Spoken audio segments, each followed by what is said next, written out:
Hello everybody and welcome to the PackHub's latest packaging webinar. After having what seems like a reasonable amount of time off over the summer, we're back in earnest with our latest packaging webinar. My name is Paul Jenkins, Managing Director of UK Packaging Innovation Consultancy, ThePackHub. As always, I'm joined by my colleague and Technical Director, Barrington Pamplin, who will be chairing the questions towards the end of this session. And also delighted to be joined by John Williams, Chief Technical Officer at Aquapak. Aquapak have participated in a webinar with us before, and they are a UK manufacturing company specialising in a very interesting patented process for the production of a specialty polymer, which has a number of applications.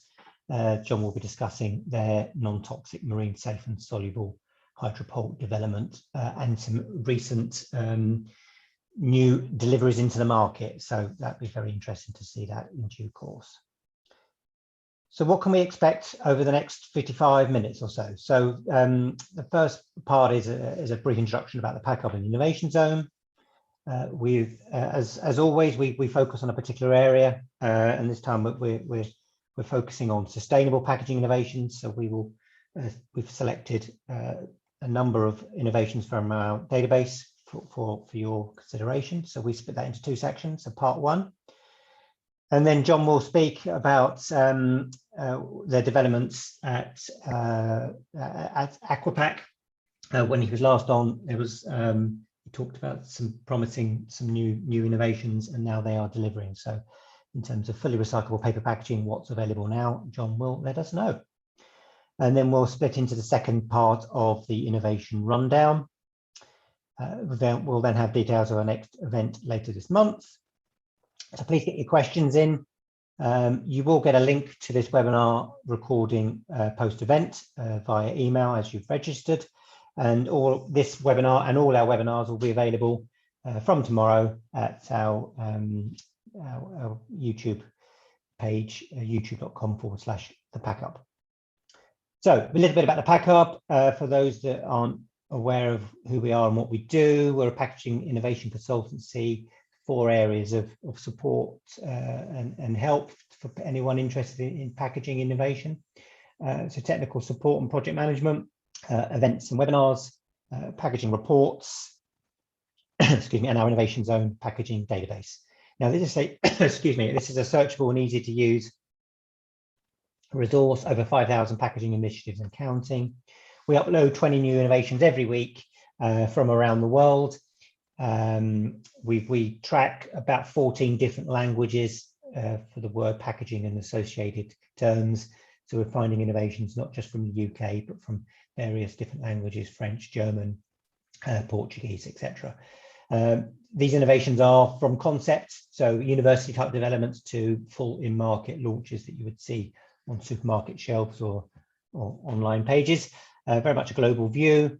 It's a great way to keep you and your team up to speed and inspire and come up with some ideas. So that's a number of our current members. Our latest report was Global Packaging Trends. That's available now and available to buy on our website. When we look at the packaging innovations for these webinars, we're always mindful of the trends that we've collated as part of the Global Packaging Trends Compendium, and they are as follows. So naturally done, which is all about biomaterials and compostable packaging. Everyday engagement, which is about packaging that communicates with consumers and gets them on board. The online surge is all about the increase in sort of e-commerce packaging related items. Making life easy is those kind of packaging that is resealable or easy to use on the go and things like that. Getting noticed is about visually impactful pack designs that get noticed on shelf. Protect and preserve is about sort of increasing shelf life. Refill revolution is all about all the new innovations that have come out to our attention that are refillable and reusable. Material change is about switching from one innovation into another. And recycling resurgence is all to do with increased recycled content and improved recyclability. So of those 9 trends, 4 are sort of very much of consideration for today's webinar. I think it's worth bearing in mind and pointing out really that sustainability is very much at the forefront of packaging innovation. More than half of all the innovations that we track very much have sustainability as a primary reason for that innovation existing in the first place. So let's look at some sustainable packaging innovations. As always, just a bit of a caveat really that we're not endorsing these innovations that are coming up or suggesting they're examples of best practice. What we're doing is communicating those types of innovations that are coming to our attention and that are hitting supermarket shelves or being developed. So I think it's important as packaging professionals that we understand and see what's going on out there. Sustainability in packaging can be subjective. Some companies have different policies than others in terms of the types of innovations that they will see come to market. So not every one of these will be exactly on strategy for your business, but as again, I think it's important to reflect to demonstrate and show what's going on in the market.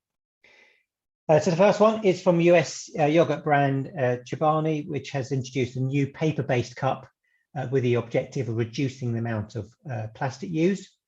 The cup is 80% paperboard and does indeed have a plastic lining to create a barrier. The paperboard is made from responsibly sourced and renewable material. The move is seen as a first for a national dairy brand in the US market. The cups, they're not yet widely recycled due to the current infrastructure of the US recycling industry. So why are they doing it? Well, they're just trying to reduce the amount of plastic that they use. The aim is to reduce the amount of plastic used compared with regular plastic yogurt cups. The business worked closely with its packaging supplier to ensure that an airtight seal and the same shelf life have been achieved.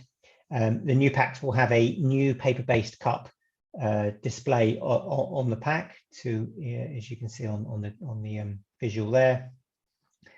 And apparently this initiative demanded almost 2 years of development work to get to market as the brand aimed to roll it out to a wider portfolio in due course. So this is an example where with plastic being seen by many as a material that needs to be reduced, rightly or wrongly.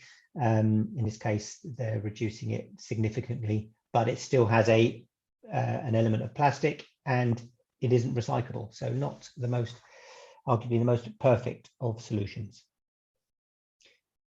Something we've seen a lot of over the last couple of years is for sort of beverage multi-packs, and we've seen a lot of beer multi-pack collation change going on, primarily focusing on reducing or eradicating plastic use. Really, no specific new format appears to be dominating. There's several constructions coming to our attention. This is Skol beer brand in Brazil, and they've announced the commencement of a new packaging format pilot that promises to reduce the amount of plastic used by 70% for their beer packs. The snap pack replaces the previously used shrink film. The new solution wraps around the cans with a useful handle attached directly to the top of the packaging, and the cans are fixed together, as we've seen in other examples, with the use of glue dots. The new beer packs are being tested in a market in Brazil, and the product is in line with AmBev's intention of zero plastic pollution by 2025.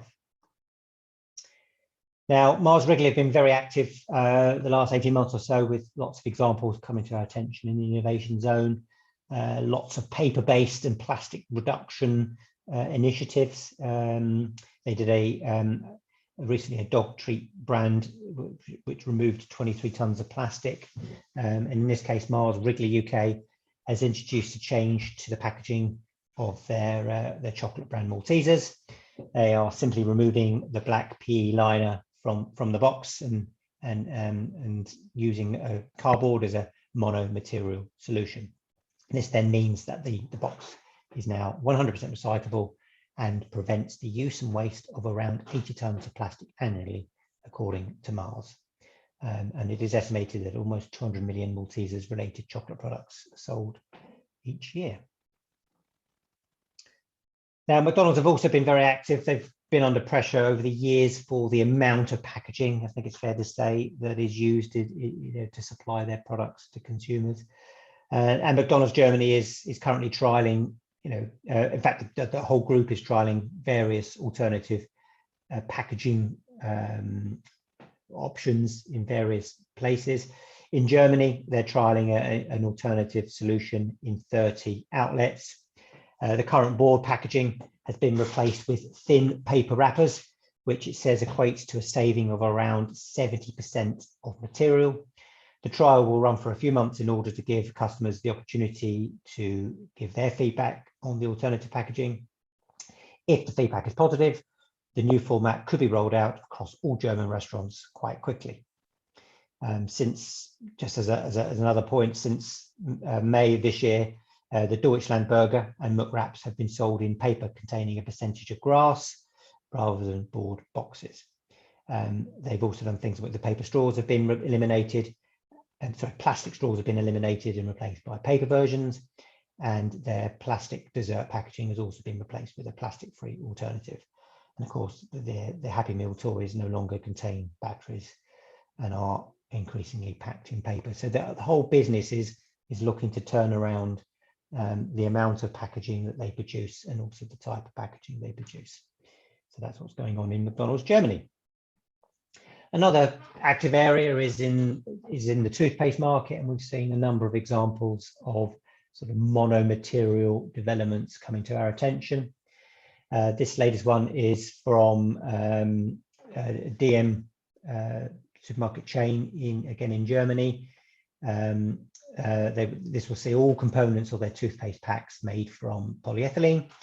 Theoretically, all the elements of the current pack are already considered recyclable, as the cap and tube are made from two different plastics and are easily separated for recycling. However, DM feels that moving to a monomaterial for both major components will make the empty packs even easier to recycle. As well as moving the tube and cap to PE, they are also converting the current aluminium seal to PE2. The new monomaterial will be used across the range of 125ml toothpaste packs, starting with their Dent, Brilliant White and Sensitive, with others in the range to follow in due course. Now, most major toothpaste suppliers seem to be moving down this route. So this is one of many that we're tracking. Another area that has been under sort of criticism in recent times is the budgeting on-the-go sandwich market. And UK convenience food producer Innovation Zone members Greencore is aiming to reverse the environmental impact of prepackaged sandwiches with a new fibre-based plastic-free pack launch. The initiative is in collaboration with Pro-Ampac, and we'll see the packs distributed in, I think, Co-op and Sainsbury's in the UK. The initiative, which was 18 months in the making, apparently, is seen as a world first for a market with a staggering estimated 600 million prepackaged sandwiches consumed in the UK every year. The pack has a plastic-free window and is made entirely from paper-based material. The new pack provides the exact level of moisture resistance to ensure that the sandwiches have the same shelf life as those packaged in plastic. According to Greencore, their research has indicated that consumers find it challenging to separate the plastic film from typical sandwich packaging. And indeed, I've recently experienced a similar problem when I had an on-the-go sandwich pack. It isn't that easy to do, meaning the packs are often not recycled, even if in theory they can be. And I often find personally that sometimes it isn't easy or isn't communicated on pack what exactly the consumer needs to do in terms of separation. So that can also be improved. Now, Loop has made a lot of groundwork in the last couple of years with their reusable packaging, pioneering solutions in a number of markets around the world.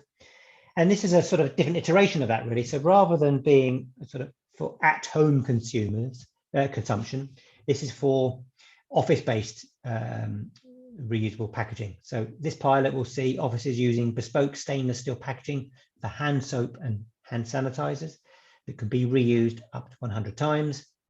Office customers order through the Lyreco website. The product is delivered alongside a reusable tote bag for the empty containers to be collected when they are finished.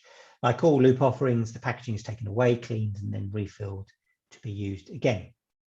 And the initiative is in line with Lyreco's 2025 Circular Economy Pledge to provide end-of-life collection and recovery, as well as phase out single-use plastics. So they've got just over 3 years to achieve that objective. And apparently the business has already cut its CO2 emissions by 57% since 2010. So that's, to our knowledge, the first time that we've seen Loop reusable packaging being used in this sort of office environment.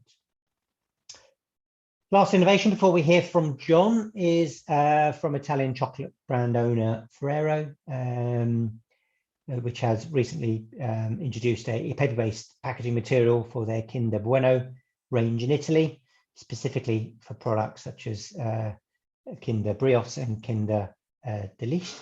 The packaging is recyclable in Italy's main paper stream, and if the introduction of the paper packaging format is deemed successful, Ferrero will introduce their packaging alternative to their whole chocolate-based products in Italy. The paper material is around 20% thinner than conventionally used packaging films, and it is reported to remove nearly 600 tons of plastic packaging used by the business each year. So I guess the business is just weighing up whether, from a functional and consumer acceptance point of view, this new material will work in market. Okay, so very pleased to introduce you to, in our next section, to John Williams, who's Chief Technical Officer at Aquapak. As I mentioned, they've been doing lots of work over the last 18 months or so, and one of our most well-received webinars in the last 12 months is when John last presented. We had lots of questions and he had lots of inquiries, so that's all very good. So rather than talking about sort of the developments, we're going to now be talking about the delivery. So John's going to be, title is Fully Recyclable Paper Packaging, What's Available Now, and he will showcase some of the applications that have been collaborated on, which are now available, tested, and ready to go. So over to you, John. I'm going to stop sharing my screen. Hopefully any second now you should be able to share yours. Okay, let's just do that. Perfect. Okay. Over to you. Thank you. Thank you, Paul. Delighted to be here again and tell you a little bit further about our continuing journey. For those of you who don't know, I'll just give you a sort of a brief introduction to Aquapak and its Hydropol technology. We're actually based as a manufacturing site, a state-of-the-art manufacturing site in Birmingham in the UK, where we're currently producing around about 6,000 tons of finished resin, shortly to be 12,000 tons actually, as we're installing line 2 as we speak, which is to be commissioned very shortly. And we specialize in thermally processable polyvinyl alcohol and its modifications, including obviously combinations with other materials as well. But where we in essence, this material is very versatile. It's a highly functional material. In terms of its thermal properties, it can be used in all sorts of applications, from films and injection molding, extrusion coating, even fibers and non-wovens now as well. So clearly in the context of this seminar, we're concentrating around packaging, and specifically actually around paper packaging and its combination with paper and cellulose. It's obviously, as we've seen, this drive away from sort of completely plastic packaging materials away to more renewable, sustainable and recyclable combinations. So our technology, I suppose I'd describe it as an enabling technology. You can use it in combination with existing materials or some of the more emerging materials coming through.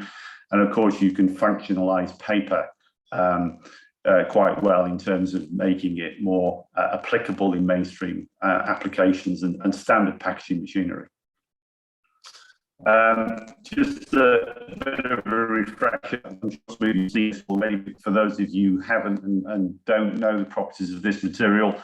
The base material, and particularly in film form, for example, is breathable to moisture. It does actually on its own have a high moisture vapor transmission rate, but we can actually do something about that in terms of a treatment and a combination. It's naturally got a very, very good oxygen, CO2 and nitrogen barrier, naturally anti-static without the addition of additives. The pathogen dwell time scenario there actually came out of COVID, where we were looking at films for certain applications in that area, and we actually did a piece of work with polyethylene, for instance. Its one ability to be either ambiently or soluble by instant, pretty much, or all the way through to it won't dissolve at all until you hit it with about 80 degrees centigrade of water. So clearly you've got a big window in between of application possibilities, but also the capability to extract this material relatively simply by using water, for example, in a mechanical recycling treatment, either on its own or in combination with other things. It's also unusually as well biodegradable in both aerobic composting conditions and in fact anaerobic conditions, which comes in useful in things like food waste collections or food waste packaging, even food packaging even that might end up in AD. Hydropol will completely biodegrade and dissolute in that system. So you can get sort of some indication of its properties, but we spoke in an earlier seminar about sort of kind of what was coming, and a lot of this was around paper combinations because of obviously the drive in the market away from, so we say 100% plastics, and those difficult combinations, particularly in flexible systems where you have a problem in recyclability, you have a problem in separation and so forth. But clearly the drive towards something which is more sustainable and more recyclable is fantastic, but clearly you still need functionality. There's no point in going completely away from the functional aspects of what packaging is able to do in terms of preservation of shelf life, strength, or whatever it is that clearly plastics offer extremely well. So what it just happens to be that in terms of the chemistry of this material, it is very compatible with cellulosic surfaces, and obviously paper being one of those. So you can start to see some interesting combinations, as we spoke about in the earlier seminar, was very much about the development of those combinations of materials.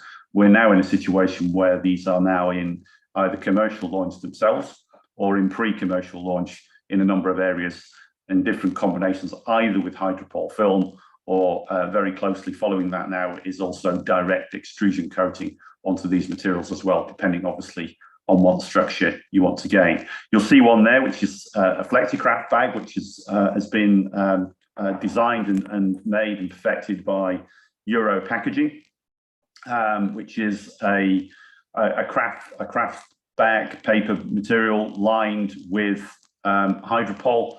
So clearly, as you can see, you get a very good strength properties for reduced thickness in terms of conventional bag materials. So the strength and weight and gauge ratios enable a great sort of window of opportunity here in terms of the functionality of this material.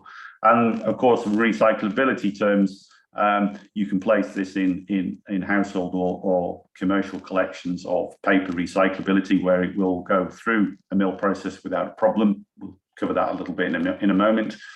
And so you've got all the benefits here of strength and lightweight, and obviously reducing carbon footprint, etc., in terms of probability of this material entering those streams and being accounted for in that sense.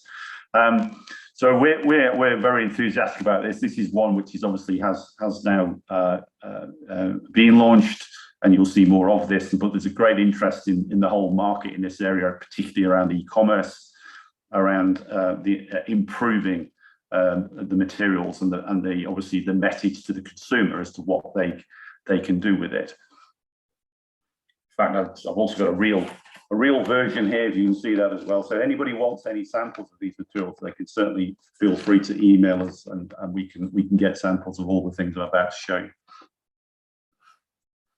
Again, another example. This is a classically difficult one because pet food is normally a problem because of its oil and grease, its high content of migratory fats, etc., that affect packaging very negatively. Clearly, from a brand perspective, you don't want grease spots, etc., on the outside of your packaging. You want clean printability, etc., and clean seals.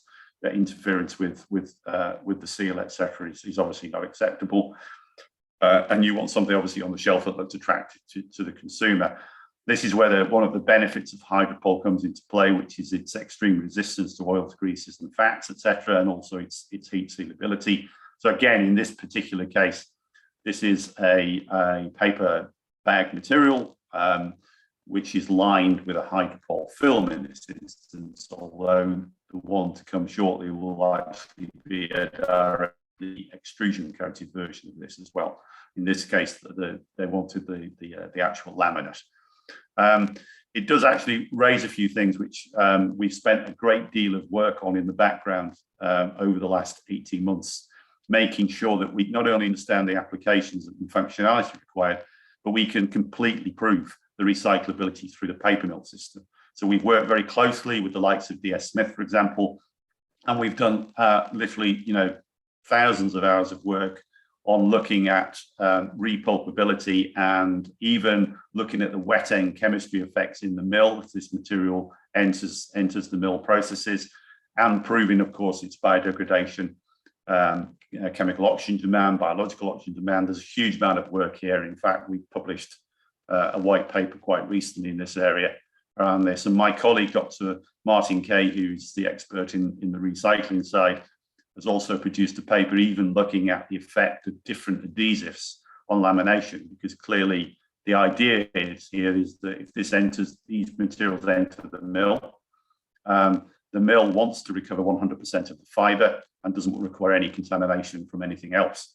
That's the key attribute to this. So clearly you're now looking at materials which classically don't enter mills because they've clearly previously been rejected because conventional plastics are not accepted in mill systems.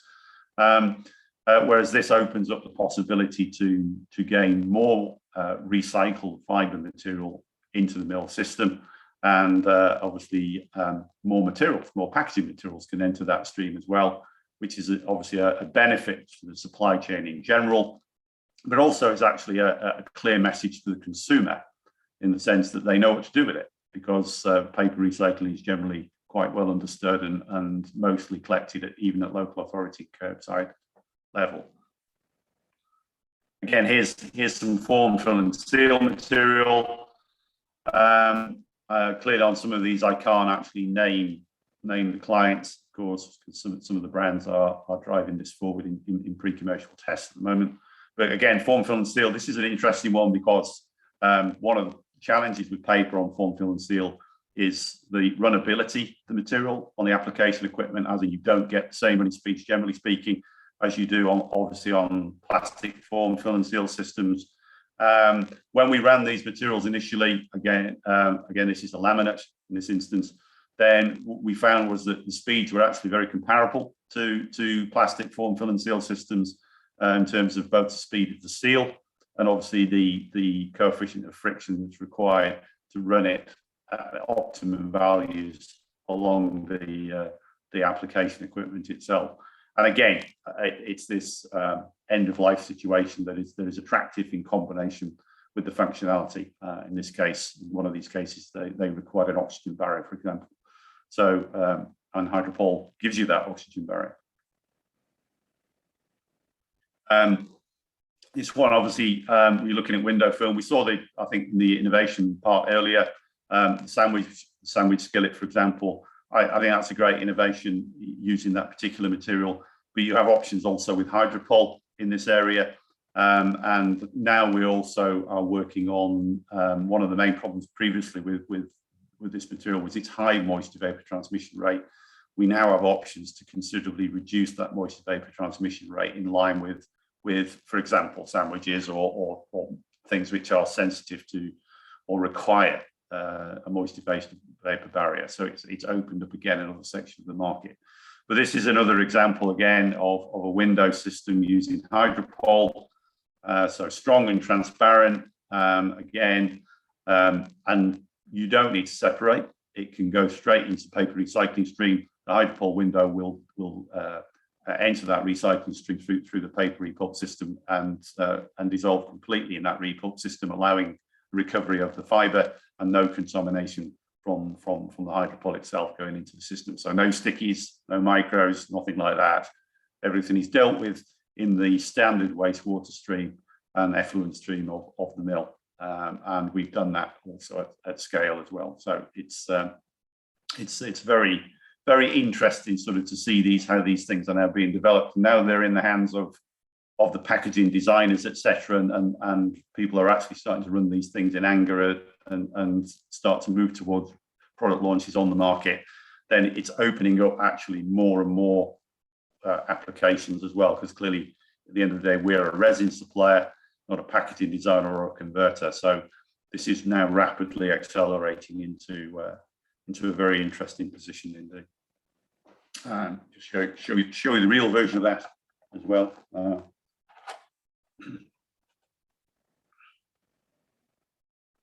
And lastly, we've looked at also, because some people still require obviously either for functionality or decorative purposes or effects for the consumer, things like metallization. So we have undertaken metallization trials with a number of people on this in terms of metallizing our Hydropol film.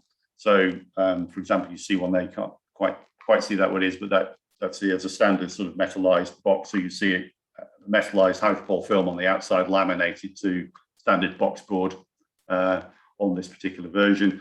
But again, very good adhesion of the metallization to the Hydropol, good finish, good printability.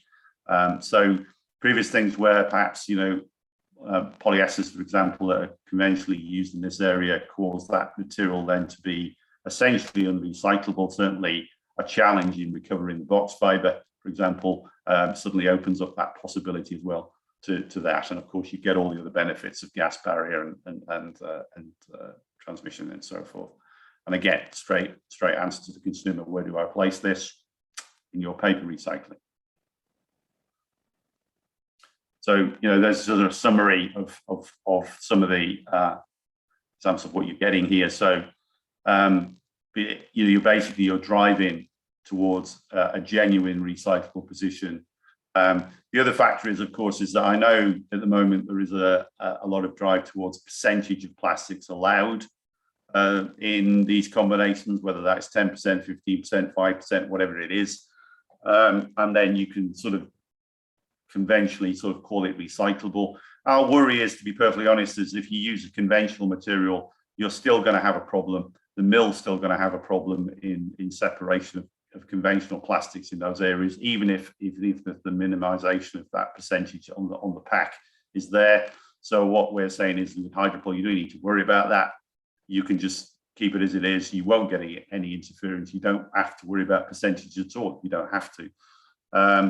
And of course, the drive now towards fibre recovery and the following of the Italian recycling method looks to be favoured, where they want, at the end of the day, the mill wants to recover as much fibre as possible, so to recycle as much as possible. And that's where really our direction of travel is on this. So it's just something else in the armory of packaging guys to think about.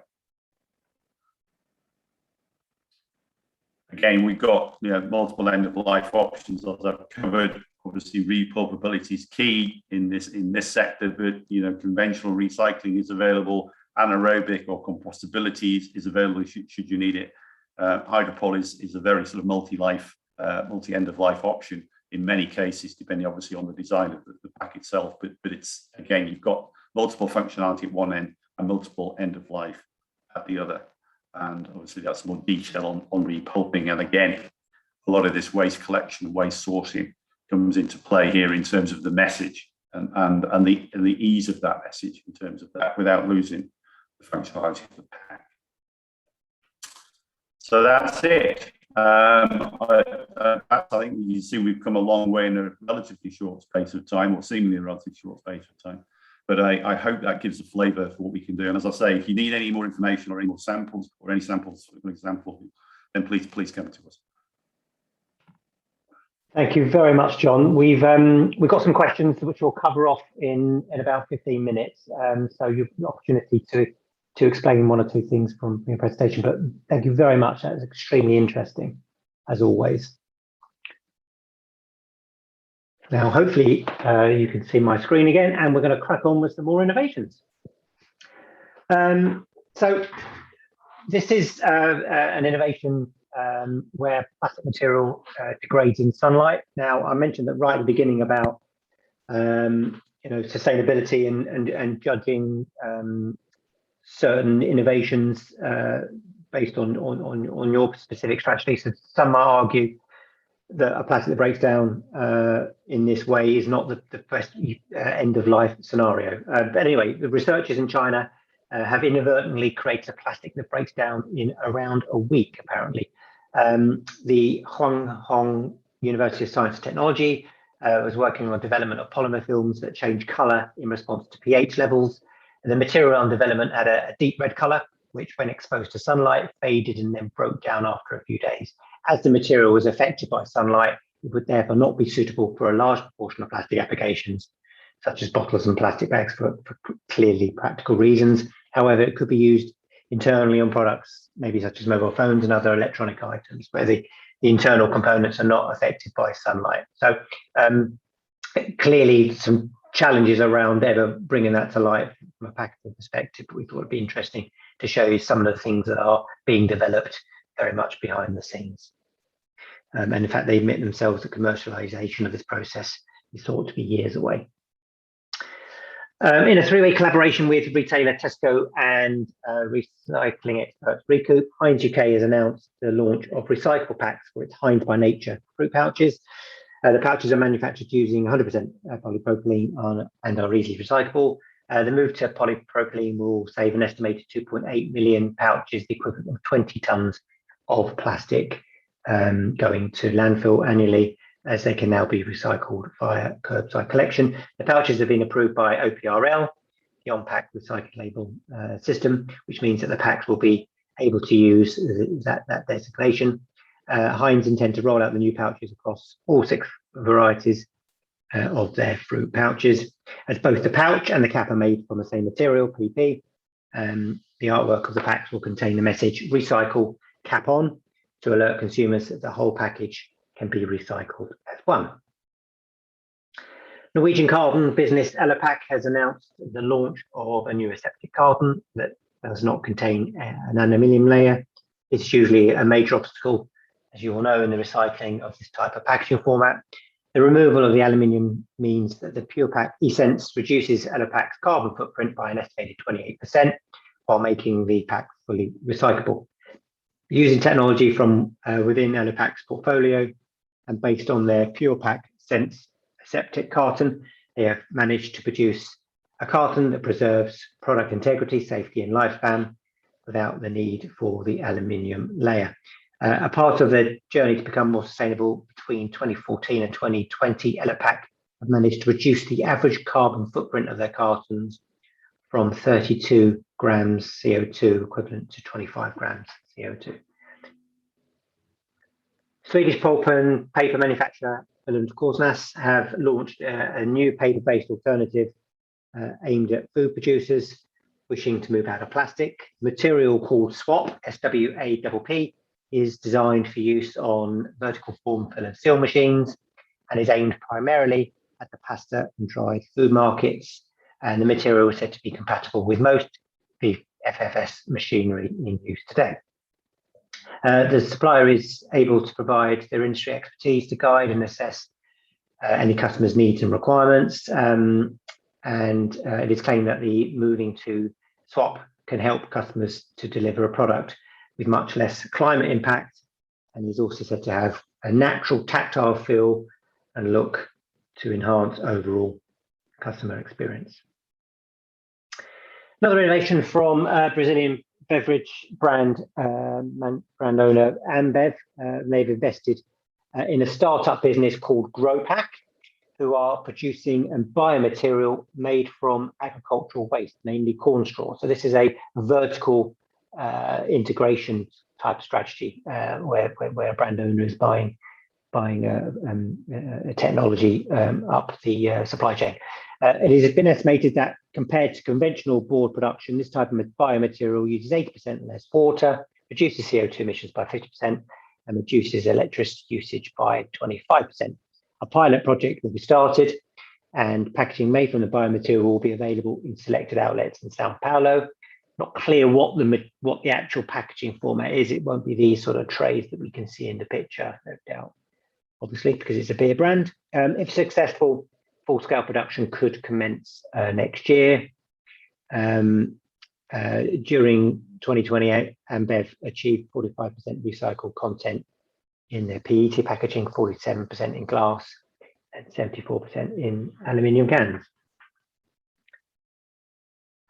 Another, as I mentioned right at the beginning, refillable and reusable packaging continues to grow nicely. So lots of different ways of bringing this to market, and one such way is the use of refill stations, which are becoming increasingly prominent around the globe. This is Body Shop, who really were at the forefront of these type of refill units many years ago, before the refill and reusable packaging market came back into fashion, if you like. So the Body Shop in Canada are introducing a refill program with aluminium bottles. This is part of a 5-year-long objective to introduce refill stations right around the world, all using aluminium bottles. This will include many of the brand's products, including shampoos, conditioners, shower gels, and soaps, etc., appearing at participating locations in Canada, but with a view to having this rolled out globally. The Body Shop estimate that customers can eliminate the use of over 25 tons of plastic each year by using their refill stations. So a lot of the refill stations that we've tracked in the past, or so far, have been sort of small pilots, 4, 6, 10 units, outlets, but it looks like the Body Shop are making this a far more broader offering around the world. Unilever have announced that they have patented a process, black packaging, but black plastic is notoriously difficult to, has been difficult to recycle, problematic for recycling systems using near infrared sorting. But by using a new multi-layer format, Unilever's new process allows these to be successfully recycled, apparently. The outer layer is made of a black colored 95% PCR high density polyethylene, an NIR colored master batch enabled a more intense color to be achieved. A thinner outer layer of the PCR recycler is then combined with a thicker inner layer of at least 50% colored plastic waste in order to avoid an additional inner layer of NPCR to be added. Both materials are readily available from colour bottles used in other consumer applications. So that's an interesting development from Unilever. Last innovation before we hit the Q&As. Make sure you get those questions in via the Q&A section at the bottom of the panel. This is Minus Works, who have announced that it is claiming to be the first manufacturer to gain a biodegradability certification for its Mont and Cordelello range of gel packs. The packs were assessed and approved for biodegradability by Respirtec Inc. Using their OECD 301B test method, meaning that the gel will biodegrade, the gel packaging will biodegrade within 28 days of exposure to an aerobic environment. The gel packs contain a plant-based formulation, apparently, as opposed to standard gel packs, which often contain chemicals that clearly don't biodegrade. The laminate packaging of the gel packs is manufactured from recycled plastic internally, where the exterior level is FDA approved for direct food contact. The cost of the gel packs is said to be comparable to that of packs that are not yet biodegradable, and they can also be individually branded, as you can see from the imagery on the image here. Okay, so they're the innovations. We're now going to fling over to the Q&A section. So hopefully my colleague Barrington is online. Can you hear me, Barry? Yes, I can hear you. Excellent. I will go on mute, and hopefully got some nice questions for John. John, can you hear me okay? I can, Barry, yeah. Excellent. There's a couple of sort of related questions to start with, asking about how, when Hydropol gets into the sort of waste stream, how it will be handled. A question about how do we ensure that recyclers will accept that Hydropol can go through their system and not assume that it's a PE coated paper and be rejected. And related to that, how does Hydropol dissolve in the fiber drum, or does it float along with the plastic fragment in there as well? Yeah, we've had those conversations and involved the waste guys at an early stage, but obviously I think our work with particularly DS Smith helped here. You can readily identify Hydropol material with, for example, an infrared system, which obviously if that's accessible in a sorting system, that's the easiest way of doing it. Clearly, the current source and separation system always provides a challenge with identifying and separating materials. But some of the mills that we've had conversations with have said that they do some sorting themselves when they receive bales of material to make sure they don't get a problem. And if on some of these cases with Hydropol, if they're looking for it, they'll put in a system that will find it and then reject everything else. Because obviously it's in their interest from their perspective to obtain these virgin fibers that they currently are running short of. So if they can get that, they'll put in the system. So it's a two-header. I think the waste guys will catch on, because ultimately it's an income stream for them to sell on, in essence, what would be baled Hydropol systems onto the mill. So there's an economic driver as well as a technical one. Okay. In terms of when it enters the mill, because the system, Hydropol system in this particular instance, is designed to match the solvation temperature that operates in the repulping tank, which is around about 45 to 50 degrees centigrade. So Hydropol will actually completely dissolve and release the fiber through their normal system. So we enter the waste water stream of the mill, which is then treated either anaerobically or aerobically, or sometimes both actually, where we will then break down. Clearly, if ultimately we have also got a project in line where you can actually pull our polymer back out of solution, but clearly you need, a relatively high concentration of that. So initially you're not going to get that, but ultimately we're hoping if the market catches on that it might even be worth recovering our polymer as well. But it's the complete solvation, complete separation. Okay. Question about a very specific question about paper pouches for fine cut tobacco products. Have you done any work in this area, working with tobacco? Not specifically anything on tobacco. At the moment, we're always getting, obviously questions fired at us in terms of, in some cases, we don't directly know the end product, because obviously we're some stages back. But certainly we've got no direct applications at the moment in terms of work on tobacco. But no reason why it wouldn't work, that's for sure. Yeah. And we got a sort of a cost comparison question, which I know are always quite difficult. What would be the sort of approximate cost comparison to, say, an LDPE to a cast polypropylene in terms of overall costs? It's always this question, isn't it? Yeah. Well, then clearly we're a specialty polymer, so we are more expensive than per kilo of resin against, say, polyethylene or polypropylene, for example. Where I try and take this is the end application. So, for example, if you were taking it in the direction of functional film, then we are 3 to 4 times stronger than some of those combinations of standard film materials like PE and polyprop, for example. So there's a massive opportunity to down gauge. So ultimately, your cost per square meter can look something very similar, even though your pence per kilo, if you like, for the actual resin is higher. Yeah. There's an inquiry here for a specific samples and such like, and we'll make sure you've got the details of that, John. Yeah, sure. I think that covers the specific questions around Hydropol. There are 2 or 3 other questions which I think are referring to the slides, but unfortunately people have just sort of made general comments about is something biodegradable under what conditions. So I'm a little bit lost as to what ones they were actually referring to. Well, so I think we'll have to. Barry, if anybody wants more detail, please get them to contact me. Email address directly to me, and we'll give them any information we want. We've got lots of information all the way through from functionality to end of life and biodegradation. So yeah, anything needs. I was just going to say, if they contact either yourself or Paul with any specific questions, we'll make sure that they get answered, whether they were to do with the slides or whether they were to do with your presentation. So I think that covers off the questions that I've got in front of me.